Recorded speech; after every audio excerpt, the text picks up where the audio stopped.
Hi, I'm Katie Treggiden, author of Wasted When Trash Becomes Treasure, and I'm here with Design Milk for DMTV MilkShake. I've got a bunch of questions in this hat and I'm going to pull some of them out and answer them. The Brian Thill quote, "Though we try to imagine otherwise, waste is every object plus time," prefaces the introduction to your book. Do you think there are any exceptions to this?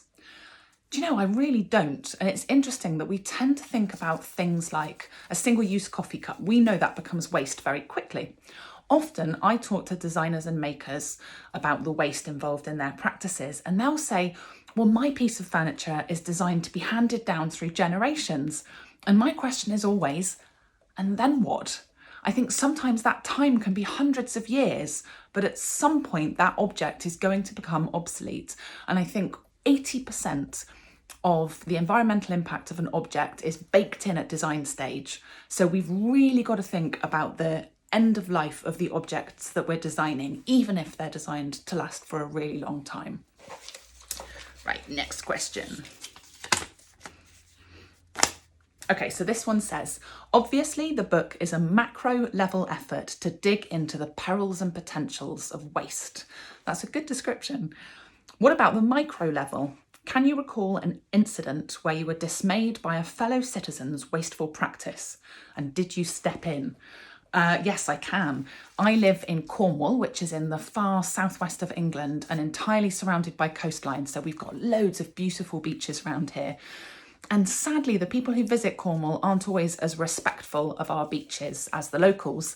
And I was recently sitting overlooking a beautiful scene towards the end of a day. The sun was coming down over the water, and there was a family who'd obviously been sat on the beach all day on a picnic blanket with all their sort of remnants of their picnic, empty coffee cups, Coke cans, crisp packets, cellophane wrappers from sandwiches and all that sort of thing.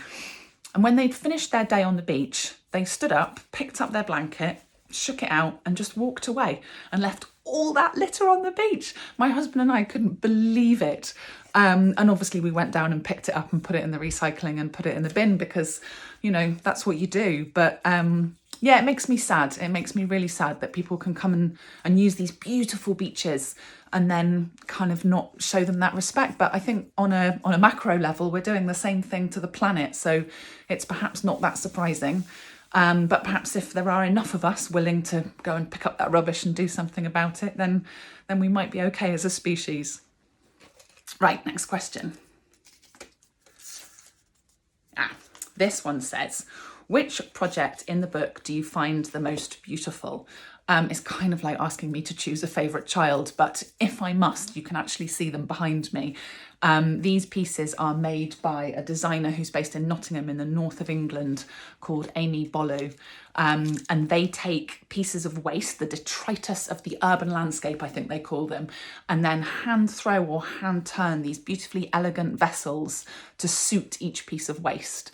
And I think really what they're doing is elevating street litter into gallery pieces, into objet art, and I have become a little bit obsessed with them. I keep buying them. This is an occupational hazard when you write about beautiful handcrafted objects. Right, next question.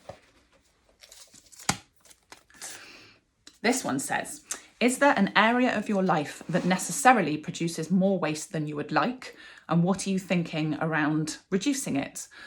Yeah, so I took part in Zero Waste Week in September, and the theme this year was food. So the idea is really to reduce your food waste as much as possible. When I was growing up, my mum was a really thrifty cook. So things like batch cooking, eating up leftovers, turning the veg drawer in the fridge into soup, those things are all quite commonplace to me. But the bits I struggle with are the inedible bits of food waste, so kind of the middle out of a bell pepper or the ends off a cucumber. My dog gets those that he can eat, but we still throw an awful lot away. So I'm actually looking into getting a composter. Now, I've got a tiny garden, so I've got really no need for compost. But I thought rather than it going into landfill, and the thing about food waste is although we think it biodegrades, and it does biodegrade, it produces an awful lot of methane in the process. So if food waste were a country, it would be the third largest producer of greenhouse gases after the US and China. So food waste is an issue, but if we can compost it and kind of mulch it all down and put it back into the soil, then that's a really good thing. But as I said, I don't really need much compost. But I thought, maybe I could give it away to my neighbours. I live in a small village with lots of gardening folk, and wouldn't that be a much more lovely thing to do than just to put it into landfill? So that's my next plan to reduce my own waste. Right, I think we've got time for a couple more questions. Let's have a look at this one.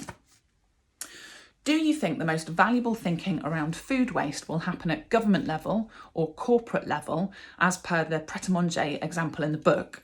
So just to share what that is, pret-a-manger collect up all the food at the end of each day and distribute it to local charities working with people affected by homelessness. So that's how they take care of their food waste. Or indeed at individual level. This is a really interesting question. So I think a lot of the narrative around waste, we hear reduce, reuse, recycle a lot. That's a phrase that's been drummed into most of us from a young age. And I think that puts all the emphasis on consumers, right? And actually, one of the amazing statistics I discovered in my research for the book was that for every 1 sack of trash we put out on the street of sort of domestic waste, 70 sacks of trash has been generated in the making of all the objects that go into our single sack. So actually, whilst I think it's incredibly important for us to sort of claim our personal agency and make the difference that we can to our own personal waste footprints, I think we've also got to start pushing back up the chain. I think we've got to start writing to our local supermarkets, writing to our MPs. There are people who kind of take everything out of the packaging at the till in the supermarket and leave it all there for the cashier to deal with. And whilst I think that's probably a little bit unfair to the cashier, it does send the message back to the supermarket that we don't want all this plastic wrapped around our fruit. So yeah, I think the change has got to come at the level of big business and at government level. And I think we've all got to start advocating for that change and become citizens and not just consumers. Right, last question. The book is full of ingenious new ideas around rethinking and repurposing waste. Do you have a favourite or one that you particularly admire for its ingenuity? I do actually. There's a project in the book by a London-based designer called James Shaw, and he actually works with the sweepings off a recycling facility's floor, so the waste plastic from recycling. And he's collaborated with an engineer and made this incredible extrusion gun, and he tips these pellets into the top, and then out of this gun sort of squirts these Play-Doh-like noodles of this kind of plastic which has been heated and melted, and then he draws furniture in 3D and makes these incredible sort of Play-Doh baroque looking items, and he actually calls it plastic baroque, the idea being that by connecting the word plastic, which we tend to think of as something low value and sort of disposable, with the word baroque, which evokes luxury and opulence, he can sort of reposition plastic and have us see it as a more valuable thing that we shouldn't be throwing away so much. So that's all the questions done. Brilliant questions. Thank you so much. It's been really lovely talking to you. Thank you so much for Design Milk. Thank you so much to Design Milk for having me. And this is the book, Wasted: When Trash Becomes Treasure.